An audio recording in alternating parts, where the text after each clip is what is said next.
तो हम लोग को पढ़ना है right as to compensation. Right as to compensation. देखो, if negotiable instrument is dishonour, अगर नेगोशिएबल इंस्ट्रूमेंट डिसऑनर हो जाता है, the holder and the payee is entitled to receive compensation. एक बात बताओ, अगर नेगोशिएबल इंस्ट्रूमेंट डिसऑनर हो जाए तो क्या होल्डर का और पेई का राइट है कंपनसेशन रिसीव करने का? बड़ी कट कट के आवाज आ रहा है। तो नेगोशिएबल इंस्ट्रूमेंट अगर डिसऑनर होता है तो होल्डर एंड पेई के पास राइट है कंपनसेशन रिसीव करने का उस बंदे से जिसकी वजह से ये हुआ है। ठीक है, अब देखो, the rule regarding compensation as follows. Compensation का रूल क्या है?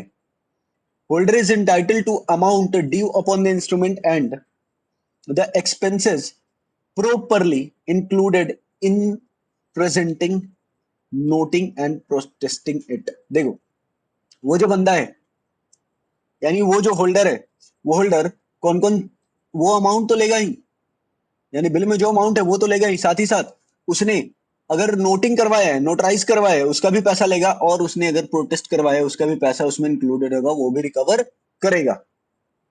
तो कौन कौन सा पैसा लेगा? तो बिल का अमाउंट प्लस प्रेजेंट करने का अमाउंट प्लस नोटिंग का अमाउंट प्लस प्रोटेस्टिंग का अमाउंट, और प्रोटेस्टिंग से लेके, सॉरी, प्रेजेंटिंग से लेके प्रोटेस्टिंग के पास लिख देना ब्रैकेट लगा के, इफ एनी, अगर ये सारा खर्चा हुआ है तो वो रिकवर करेगा साथ में। क्लियर है? Second, if the person charge lives at person charge lives at a different place from at which the instrument was payable। देखो, जिससे पैसे लेने थे वो किसी और प्लेस पे रह रहा है। ठीक है, holder is entitled to receive sum at current rate of exchange between the two place. अगर से फॉर एग्जांपल बंदा रह रहा है यूएस में, तो करेंट रेट होगा ना जो फॉरेन एक्सचेंज का, दोनों प्लेस के बीच, जैसे कि इंडिया का रुपी एंड यूएस का डॉलर, तो इन दोनों का जो फॉरेन एक्सचेंज रेट होगा, करेंट रेट होगा, वो करेंट रेट में पेमेंट रिसीव करेगा। क्लियर है? Next, endorser who being liable after paying the amount is entitled to the amount so paid with 18% interest per annum from the date of payment until tender or realization thereof, together with all expenses caused by dishonor and non-payment। देखो, बोल रहा है कि इंडोर्सर जो पैसा देने के लिए लायबल है, after paying amount, after paying amount, वो क्या करेगा? After paying the amount is entitled to amount so paid. देखो, अगर उसने लेट से पेमेंट करा है, अगर उसने लेट से पेमेंट करा है, तो वो अमाउंट के साथ साथ 18% का इंटरेस्ट देगा। कितना परसेंट का इंटरेस्ट देगा? 18% का इंटरेस्ट देगा पर एनम। और साथ ही साथ वो सारा एक्सपेंस पे करेगा जो डिसऑनर की वजह से और नॉन पेमेंट की वजह से हुआ है। और वो ऑल एक्सपेंसेस क्या होगा?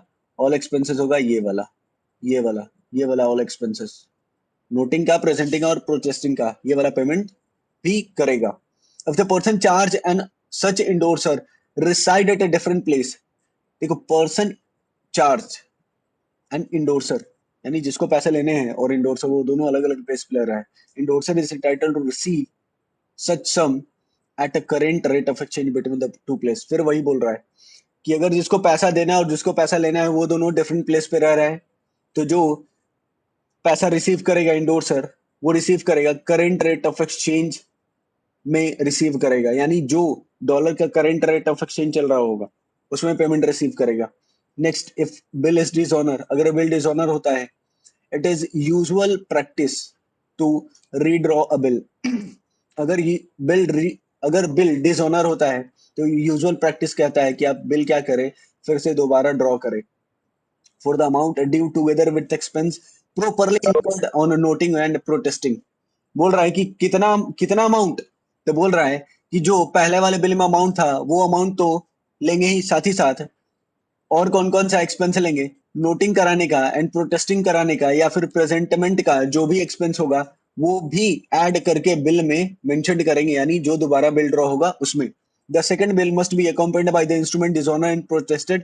if the second bill is also dishonored, the compensation in the same manner। अगर देखो, बोल रहा है कि सेकंड बिल में क्या क्या अमाउंट होगा, तो सेकंड बिल में अमाउंट होगा पहला बिल का एक्चुअल पेमेंट, नोटिंग का एक्सपेंस, प्रोटेस्टिंग का एक्सपेंस, प्रेजेंटिंग का एक्सपेंस, ये सब इंक्लूडेड होगा। बट अगर सेकंड बिल भी डिसऑनर होता है तो थर्ड बिल जो बनेगा वो भी सेम मैनर में बनेगा, ठीक है। तो यहाँ पे तुम्हारा presentment and dishonour of negotiable instrument का चैप्टर होता है खत्म। क्लियर है?